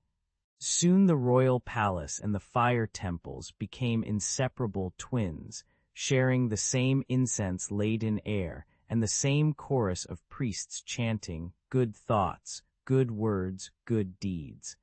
The scent of burning sandalwood seeped into banquet halls, mingling with spiced lamb and the metallic tang of spilled wine. Courtiers whispered prayers while polishing golden goblets, their hands trembling as if they'd just touched a live electric wire. When a foreign envoy arrived, he was greeted by a priest in a robe that glittered like a superhero cape, brandishing a flaming torch like a cosmic lightsaber. The whole spectacle felt like an ancient reality show where the stakes were souls and the prize was eternal favor. The people, from dusty caravan traders to city-dwelling bakers, took comfort in the idea that the king's authority was anchored to a higher power, like a cosmic HR policy that could be fired. They watched the king's decrees roll out like scrolls of destiny, each one scented with frankincense and the faint stink of goat dung from the sacrificial pits. When drought threatened the fields, the priests performed elaborate fire dances, and the crowd cheered as if it were a fireworks show at a rock concert. Ironically, the promise of protection meant that even petty thieves hesitated, fearing the wrath of a god who saw everything, much like a nosy neighbor with a CCTV camera. This divine safety net stitched together a patchwork of cultures into a single, humming tapestry. In the end, the fusion of Zoroaster's fire and Cyrus's crown forged a stability that outlasted empires built on sheer muscle. The empire marched forward, its soldiers marching to the beat of a drum that sounded suspiciously like a metronome of destiny. Even centuries later, historians can still smell the lingering aroma of burnt offerings when they read about the Achaemenid court. The irony, a religion that preached truth and righteousness, became the empire's most pragmatic PR campaign. And so, the sacred fire continues to flicker in the shadows of history, reminding us that sometimes divine drama is the best way to keep a kingdom from falling apart. When the Persian sun stretched its golden fingers over new provinces, the Magi slipped from the shadows of fire temples into the king's marble hall. They arrived with scrolls tucked under their robes, eyes glittering like polished onyx, and the scent of incense clinging to their beards. The king, a man who could command armies with a flick of his wrist, welcomed them as if they were the latest season's hottest advisors. Their whispers turned into counsel, and soon the royal throne resembled a giant consulting round table, only with more gold and fewer PowerPoints. In the clamor of marching boots, the Magi's quiet chant of Asha began to echo through the corridors of power. The Magi set to work, carving the Avesta's lofty verses into stone tablets that would sit beside tax ledgers and land grants. They hammered the words into the law like blacksmiths forging swords, each strike ringing with the promise of truth and righteousness. When a scribe tried to smudge a line, the room filled with the sharp bite of lemon-scented ink and a chorus of gasps. No one wanted to offend the divine scribes. By sunset, the kingdom's legal code read like a holy playlist. Do not steal, do not lie, and for the love of Ahura Mazda, pay your tribute on time. Even the palace cooks could recite the new statutes while stirring fragrant stew, their ladles clinking like tiny gongs. Tax collectors, once feared as the empire's bloodsuckers, now donned white robes embroidered with the firebird and marched to the villages with satchels of blessed coins. They knocked on doors, their boots thudding against mud-slicked paths, and announced their duty with a grin that said, "I'm here to collect, but also to bless your granaries." The scent of fresh wheat mingled with the metallic tang of copper as peasants handed over tribute, muttering prayers that their fields would stay green. If a farmer tried to hide grain, the collector would flash a holy seal, and the hidden stash would seem to melt away under the weight of a Shah. In the evenings, the collectors gathered around campfires, swapping stories of how a well-placed prayer turned a stubborn mule into a docile taxpayer. Courts transformed into arenas where judges, robed in white and gold, invoked a Shah as if it were a superhero catchphrase. The gavel struck like a thunderclap, and the courtroom smelled of spiced figs and burnt incense, a reminder that justice was both sweet and scorching.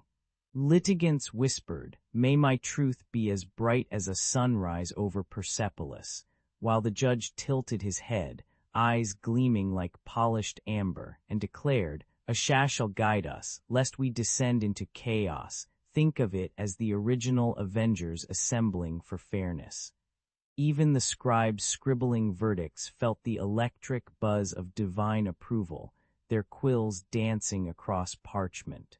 When a verdict favored the poor, the crowd erupted in cheers louder than a bazaar on market day, and the judge bowed, acknowledging the cosmic balance. Thus the empire's machinery ran on a blend of holy scripture and bureaucratic paperwork, each cog lubricated by incense, sweat, and the occasional sarcastic sigh. The Magi's sacred law seeped into every tax ledger, courtroom decree, and even the royal kitchen's spice rack, ensuring that no one could separate the divine from the daily grind. Citizens learned to pray before signing contracts, and soldiers whispered blessings before brandishing swords, because why not add a little spirituality to a blood-spattered battlefield? The irony was delicious. A civilization built on conquest found its greatest stability in the gentle hum of prayer and the rustle of parchment. In the end, the Persian Empire proved that a well-written law, seasoned with a dash of a Shah, could hold together a realm larger than any Netflix binge-watch marathon. When the distant satrapies of Babylonia and Egypt began to mutter their grievances, the Persian court felt a familiar tremor in its marble halls. Messengers arrived on sand-stained horses, their breath smelling of cumin and sweat, bearing scrolls inked in angry cuneiform. The king, a man who liked his power like his wine, full-bodied and never half-filled, ordered the fire temples to sound the alarm. He commanded the priests to ignite the sacred flames, letting their orange tongues lick the night sky like a dragon's sneeze. Thus the empire's first act of crisis turned into a theatrical call to arms. At the heart of Persepolis, the great fire temple roared to life, its hearth spitting sparks that hissed like gossiping courtiers. Priests, clad in white robes that smelled of frankincense and burnt goat hair, began the ancient liturgy, chanting verses that made the stone walls vibrate. The faithful gathered, clutching barley bread and figs, their eyes wide as if they'd just seen a meteor crash into the royal gardens.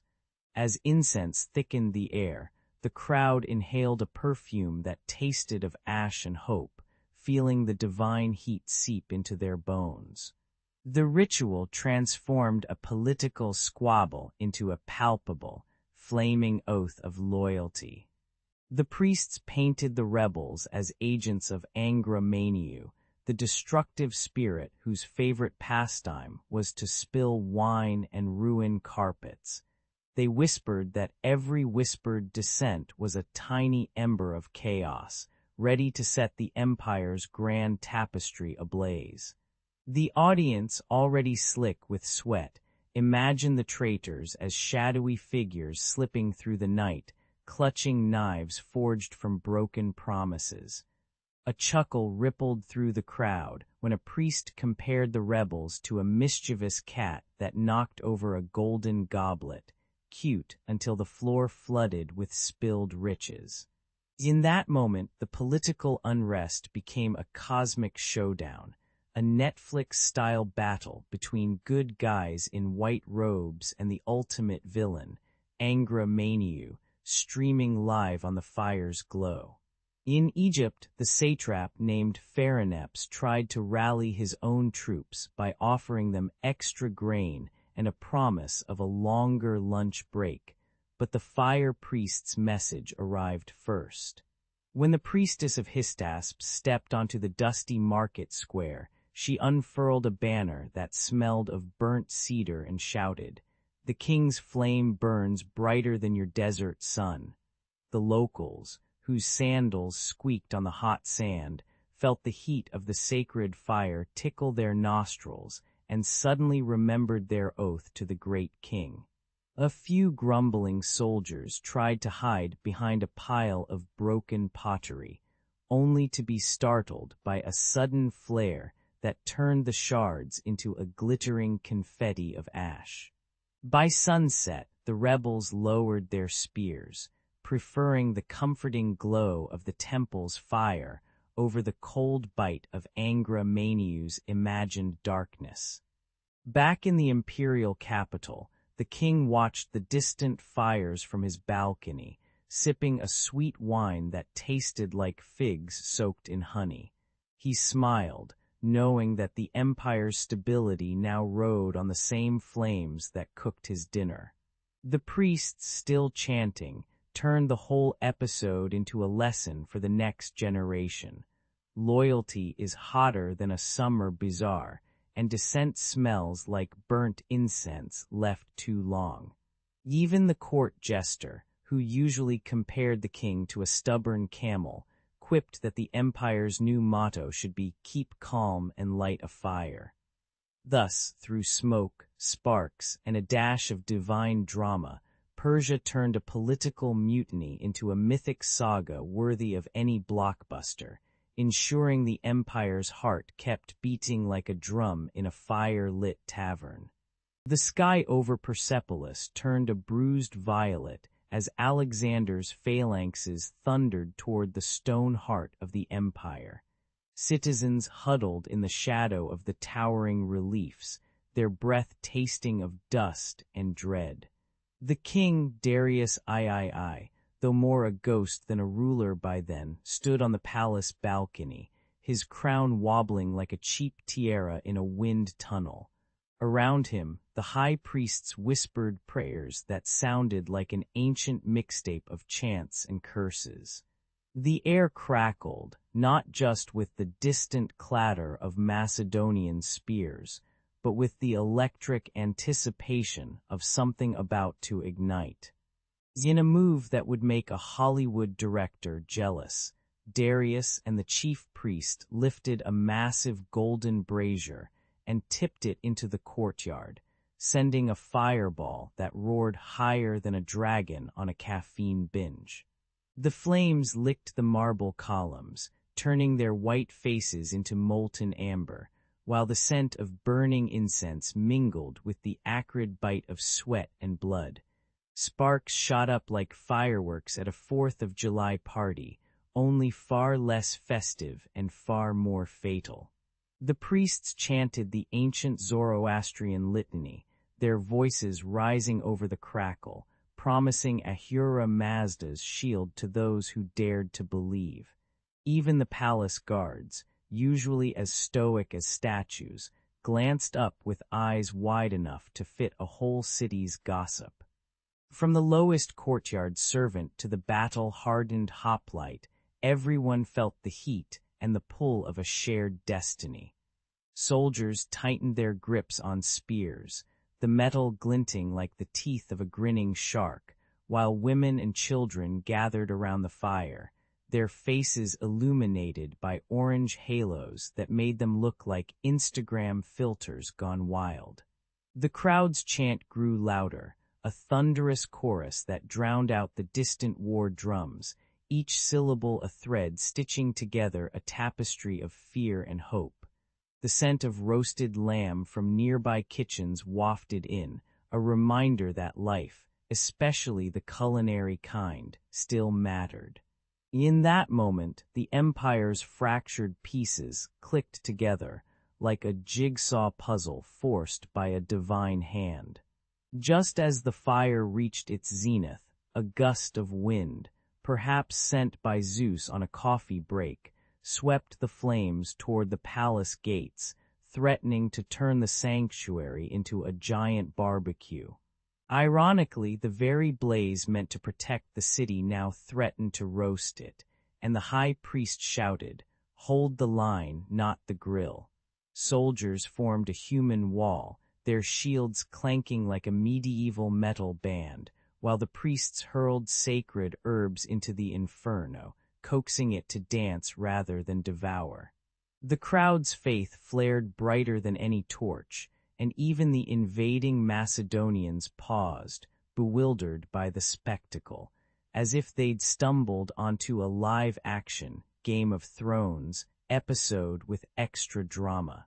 In that chaotic tableau, religion became the last bulwark, a firewall against the empire's collapse.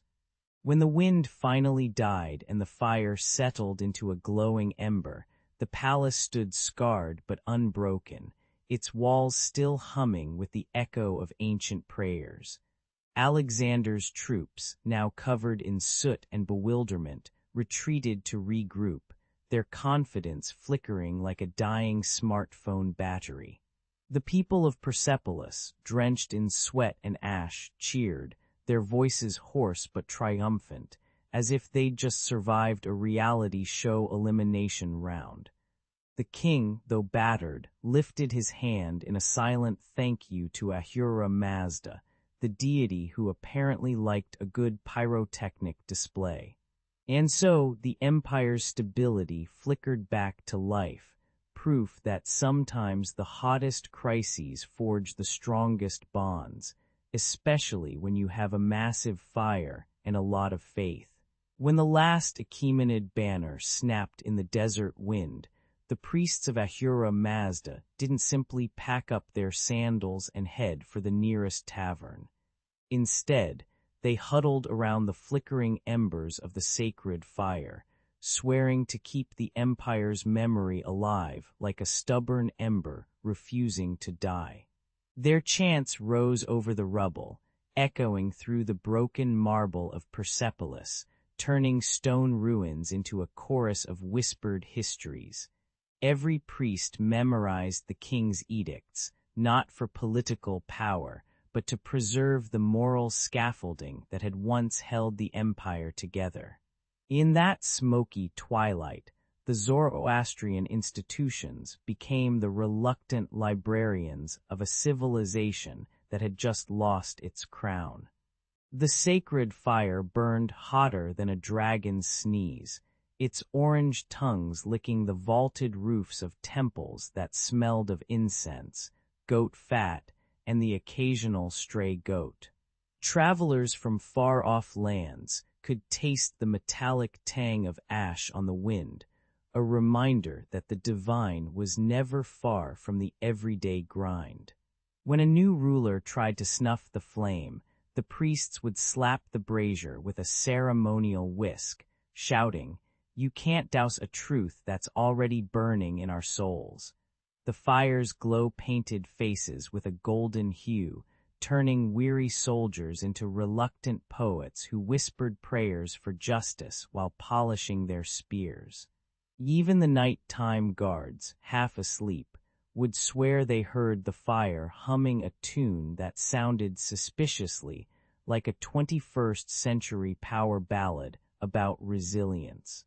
As the Achaemenid Empire crumbled, successor states, Seleucids, Parthians, and later Sassanids, picked up the charred scrolls and tried to stitch them into their own legal tapestries. They copied Zoroastrian clauses about truth, asha, into courtrooms, where judges weighed arguments like a chef balancing spices, hoping the dish wouldn't turn bitter. The law books smelled of leather and old ink, but hidden between the pages was the scent of frankincense, a subtle reminder that justice was meant to be pure, not just pragmatic. Folk songs in bazaars began to rhyme fire, law, and the king's word together, turning governance into a communal chant that even street vendors could hum while selling dates. Ironically, the very empires that claimed to be new found themselves borrowing the old religion's rulebook like teenagers borrowing their parents' Netflix passwords. Imagine a modern boardroom where CEOs cite Zoroastrian governance instead of Lane Six Sigma. The irony would make even the most stoic historian snort his tea. Yet the ancient priests were the original culture champions, insisting that every decree be seasoned with a dash of morality, much like a chef adding a pinch of salt to prevent a bland stew. Their meetings smelled of burnt sandalwood and spilled wine and the occasional stray cat, because who doesn't love a cat that thinks it's a deity in a temple? When a rebel faction tried to rewrite history, the priests responded with a theatrical performance, complete with fire-breathing actors and a chorus chanting, "Ashes to Eternity," which would make any Broadway director weep with envy.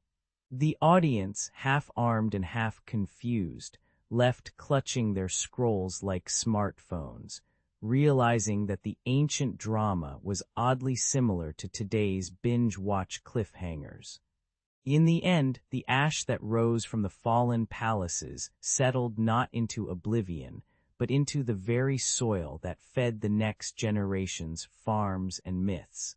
The fire's lingering glow became a metaphorical Wi-Fi signal, connecting distant peoples to a shared sense of order, even when the original empire was just a footnote in a dusty chronicle. Today, when tourists step into the ruins and feel a warm draft on their necks, they're not just getting a breeze, they're inhaling centuries of steadfast belief that stability can be kindled from faith. The title Ashes to Eternity isn't a melodramatic tagline. It's a reminder that the ember of Zoroastrian governance keeps flickering, long after the royal thrones have turned to dust. So next time you light a candle, think of those ancient priests who turned a simple flame into an empire's backbone, proving that sometimes the smallest spark can outshine the biggest empire. When Cambyses collapsed like a house of cards, the Persian court erupted in a nervous buzz. The nobles, sweating under the weight of uncertainty, huddled around a cracked marble table and whispered, "Who'll wear the crown?" From the shadowy edges of the royal family tree stepped Darius, a distant cousin with a jawline sharp enough to cut through intrigue. They slapped a gold circlet onto his head, and the crowd's roar sounded like a thunderstorm over the Zagros. In that moment, the air smelled of incense, spilled wine, and the metallic tang of ambition.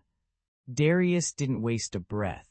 He rode his warhorse straight to Babylon, his sandals kicking up dust that glittered like spilled gold.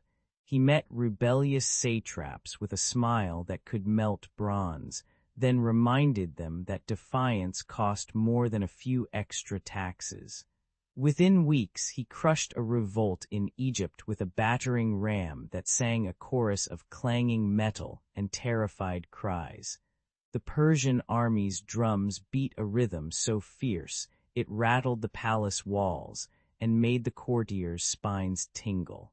By the end of the month, the empire's nervous chatter settled into a low hum of reluctant respect. To cement his claim, Darius ordered the carving of the Behistun inscription, a massive stone slab that rose from the earth like a giant's diary. He hired a crew of stonemasons who chiseled the tale of his triumphs while the sun baked their backs and the wind carried the scent of fresh-cut rock. The inscription boasted 3 languages, Old Persian, Elamite, and Babylonian, so even a multilingual bartender could read it. Passers-by would stop, squint, and whisper, "Whoa, that's more elaborate than a Marvel post-credit scene." The stone's surface gleamed under moonlight, a permanent billboard proclaiming, "I'm the king, deal with it." With his story etched in stone, Darius turned to the future, sketching a blueprint for a unified empire that felt like a giant, well-oiled machine. He reorganized the satrapies, handing each a tax ledger that smelled faintly of ink and desperation. Roads sprouted like veins, stretching from Susa to the Indian subcontinent, and the clatter of caravan wheels became the empire's heartbeat. He introduced a standardized silver coin, the darak, which jingled in pockets and made merchants grin like kids with new video games. The people, though weary of new rules, could at least enjoy the reliable taste of barley wine at the newly built inns. As Darius stood atop the newly finished terrace, the wind tugged at his robes and whispered, "You've got this, dude." He surveyed the bustling markets, the scent of spiced lamb mingling with the distant clang of blacksmiths, and felt the empire pulse beneath his boots. The nobles, now less jittery, raised their goblets in a toast that sounded suspiciously like the opening theme of a reality show. Darius laughed, realizing that ruling an empire was a lot like herding cats, if the cats were armed, ambitious, and loved a good feast. And so the new king's legend began, a tale that would outlast even the most binge-watched series on any future streaming platform. Picture Darius the Great standing on a sun-baked hill, arms outstretched like a conductor about to cue an empire-wide symphony. He decides that the only thing worse than a lazy courier is a kingdom that can't find its own kitchen. So he orders a massive network of stone-paved arteries, the Royal Road, to stitch together deserts, mountains, and bustling bazaars. The project sounds like a colossal Lego set, but with real mud, sweat, and the occasional camel dropping on the scaffolding. By the time the first mile markers glint in the afternoon light, the whole of Persia can already feel the rumble of progress under its sandals. Travelers on the royal road soon discover that the scent of spiced lamb kebabs battles the acrid tang of goat skin leather and river mud. Couriers, dressed in bright red cloaks, sprint from station to station, shouting "Hurry up," like an ancient version of a pizza delivery app. At each way station, a steaming bowl of lentil soup awaits, its aroma cutting through the desert heat like a cool breeze in a crowded theater. The road itself hums with the clatter of wheels, the whinny of restless horses, and the occasional disgruntled donkey that seems to have missed its morning coffee. Even the night brings a chorus of crickets and the distant howl of wolves, reminding travelers that civilization is still a thin veneer over wildness. While the road links the empire's far-flung corners, Darius also carves the land into satrapies, each ruled by a satrap who is supposed to be as trustworthy as a best friend turned bank manager. These governors sit in stone-carved thrones, overseeing everything from grain taxes to the occasional rebellion sparked by a goat that escaped the royal pen. Darius equips them with a tidy stack of tablets, think ancient iPads, detailing laws, tribute quotas, and the proper way to greet the king's messenger.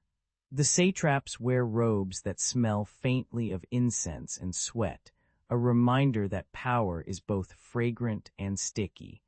If a satrap oversteps, Darius sends in a swift, polite reminder that the king's eye is always watching, which feels a lot like a cosmic version of a reality TV show's elimination round. The royal road becomes the empire's Instagram story, with messengers posting updates about troop movements, market prices, and the occasional scandal involving a satrap's runaway pet tiger. These couriers ride hardcore chariots, their hooves striking the stones like drumbeats in a marching band, while the wind carries whispers of distant festivals and the clink of bronze armor.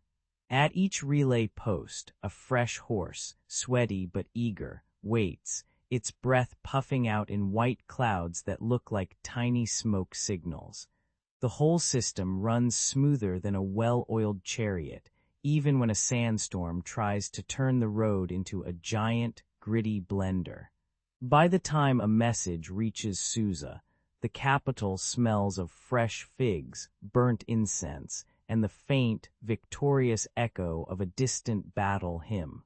In the end, Darius's grand design turns Persia into a living, breathing network, part highway, part Netflix binge of political drama. The royal road and satrapy system prove that you can't just throw a crown on a hill and expect order. You need asphalt, bureaucracy, and a dash of humor to keep the gears turning. Modern audiences might compare it to the internet, a massive, messy, sometimes glitchy system that connects everyone, from the scribe in Babylon to the merchant in Bactria. Yet, unlike Wi-Fi, this ancient network had the occasional horse dropping on a scroll, reminding everyone that empire building is as messy as a tavern after a brawl. Darius would probably give a smug nod, thinking, if only they had emojis, I could have sent a quick thumbs up to the satraps. When the sun baked the plains of Mesopotamia, a ragtag coalition of Babylonian scribes, Egyptian priests, and Ionian sailors gathered like a badly organized flash mob. They waved banners stitched with cuneiform curses and hieroglyphic memes, their drums thudding like a busted engine in a silent desert night. The smell of spiced incense mingled with the sour tang of brine from the Ionian ships, creating a perfume that could make a camel sneeze. Whispers of rebellion curled through the market stalls, promising to swap Persian taxes for a free Wi-Fi hotspot if only the ancient gods had broadband. Darius, perched on his throne of gold-leafed stone, watched the uproar from his palace balcony, his beard twitching as if he'd just heard a particularly bad joke.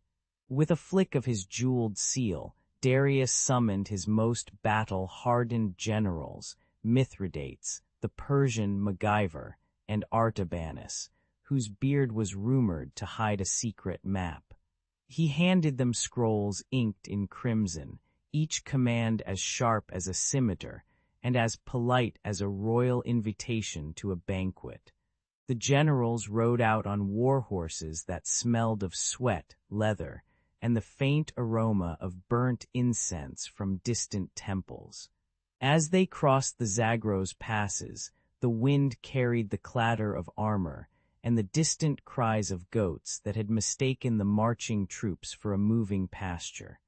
Darius's courtiers sipped sweet wine, chuckling that the empire's biggest problem now was coordinating a group chat of generals who spoke in different dialects. The first clash erupted near the Euphrates, where Babylonian archers unleashed arrows that sang like angry pigeons. Egyptian chariots thundered across the mud, their wheels splashing a river of mud that smelled of iron and goat dung. Ionian sailors, more used to sea spray than desert sand, flailed their tridents and shouted, "Avengers, assemble!"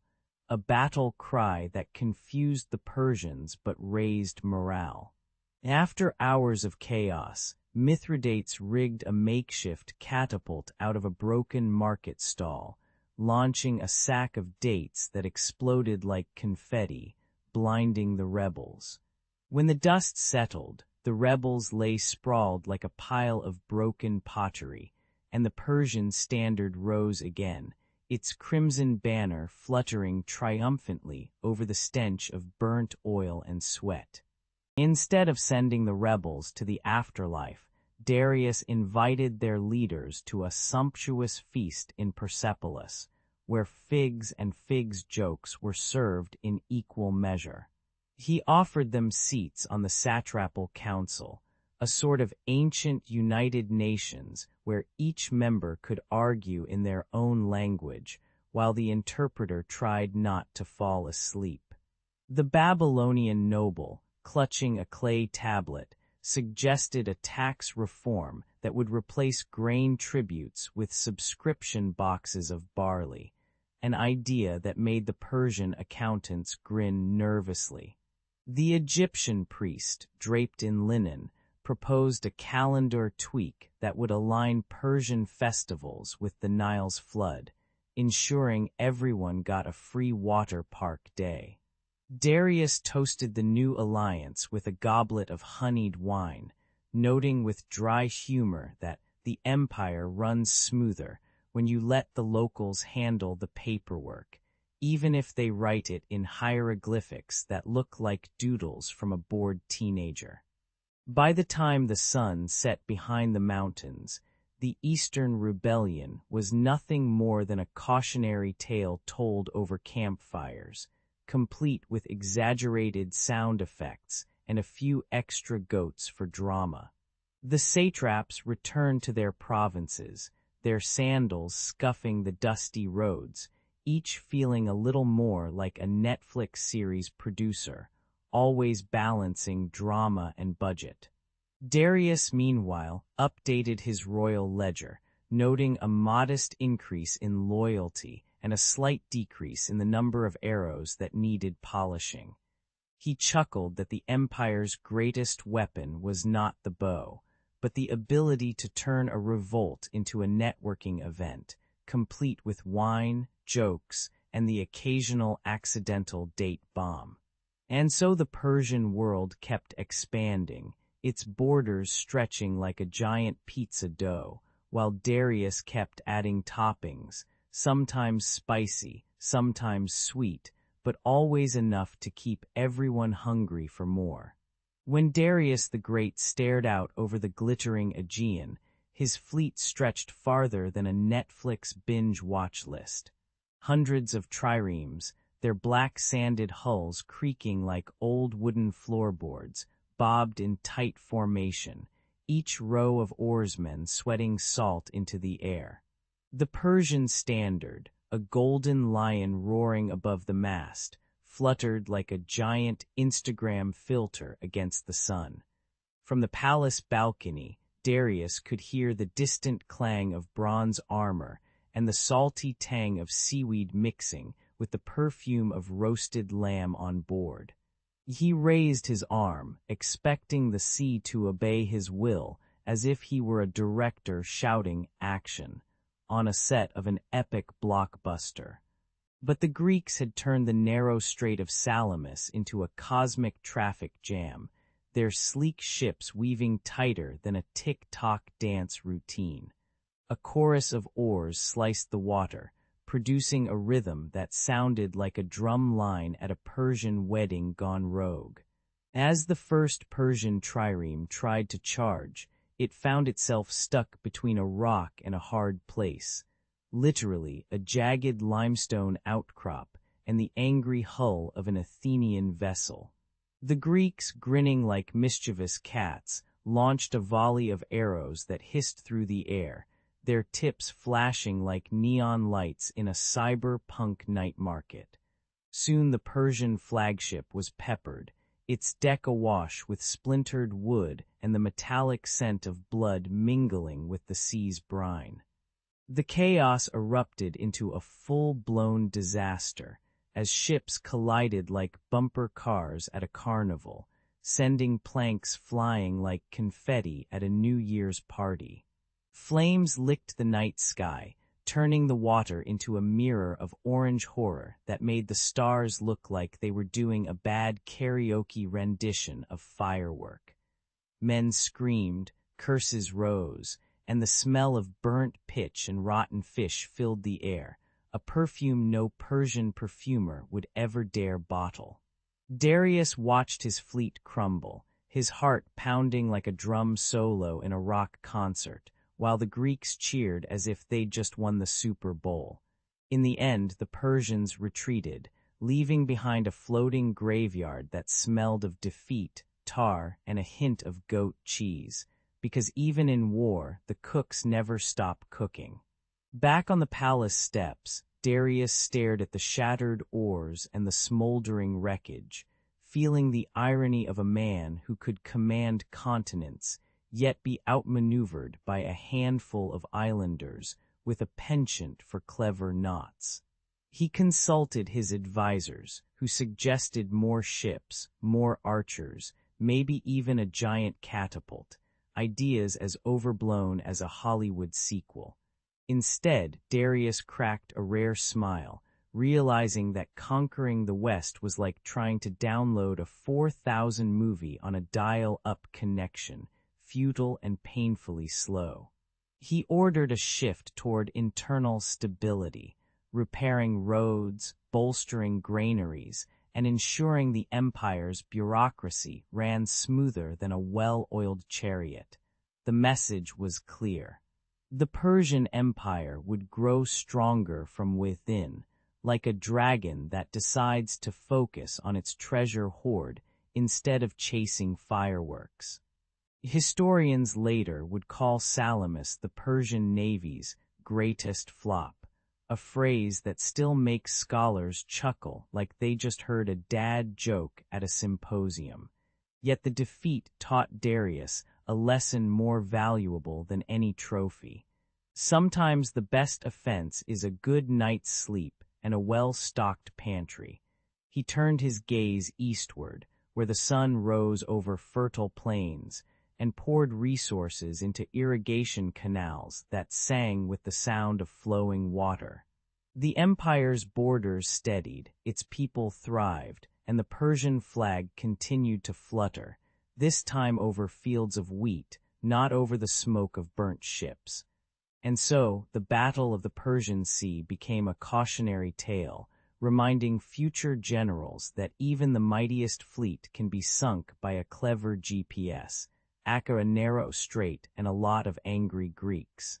In the amber glow of his later years, Darius the Great settled into his throne like a seasoned director ready for the final act. He summoned scribes from the farthest satrapies and forced them to hammer out a single shining code of law that could tame even the most unruly desert nomad. The ink smelled of burnt dates and goat fat, a pungent reminder that every decree would be read aloud in market squares and palace halls alike. With each clause, he stitched together a tapestry of order that glittered brighter than a Persian rug under a desert sun. By the time the final tablet was set in stone, the empire felt as if it had just been given a cosmic spreadsheet. Next came the Great Coin Reform, a dazzling makeover that would make even modern influencers jealous of a brand refresh. Darius ordered the minting of gold derricks and silver sigloi, each stamped with his lion-headed visage, the sound of hammers echoing like a marching band across the hills of Sardis. The fresh metal clinked against the rough stone floors of bazaars, sending a metallic perfume that mingled with the scent of spiced lamb kebabs. Merchants cheered, for now a single coin could travel from the banks of the Euphrates to the vineyards of Armenia without losing its value. It was a monetary makeover so slick that even a Roman centurion would have paused to admire the gleam. With law and money in perfect sync, Darius turned his gaze to the arteries of his empire, the roads and trade routes that pulsed like veins of gold. He ordered the royal road to be repaved, its stones smoothed until a caravan could glide over them like a skateboarder on a freshly waxed ramp. The air along the route filled with the clatter of wheelwrights, the smell of camel sweat, and the occasional whiff of incense from a wandering mystic. Spices from India, silk from China, and wine from the Levant swapped stories in the shadow of towering caravanserais, each exchange a tiny festival of taste and sound. Darius watched the bustling trade like a proud parent at a school play, knowing his empire's prosperity was now a global livestream. Behind the glittering markets and polished coins lay Darius's true masterpiece, a bureaucracy that ran smoother than a well-oiled chariot. He appointed satraps who answered to a central ledger, each filing reports in triplicate, a system so meticulous it could have given the Avengers a run for their money in coordination. The clatter of parchment in the royal archives sounded like rain on a tin roof, a comforting rhythm that whispered, "We've got this." Even the most stubborn provincial governor learned to love the gentle tyranny of standardized tax tablets, which smelled faintly of cedar and fear. Ironically, the empire's greatest weapon became its paperwork, a force that could conquer rebellion without a single sword swing. When Darius finally slipped into the annals of history, his legacy of order and prosperity lingered like the aftertaste of sweet pomegranate wine. Future kings tried to copy his formula, but few could match the sheer audacity of a ruler who turned law, coin, and rode into a symphony of efficiency. The Persian Empire stood as the ancient world's most organized realm, its streets humming with the quiet confidence of a well-kept house. Modern bureaucrats might roll their eyes at the notion of a king-crafted spreadsheet, but they'd be hard-pressed to find a more elegant example of governance. In the end, Darius proved that a well-ordered empire could be as intoxicating as a feast and as lasting as the stones of Persepolis.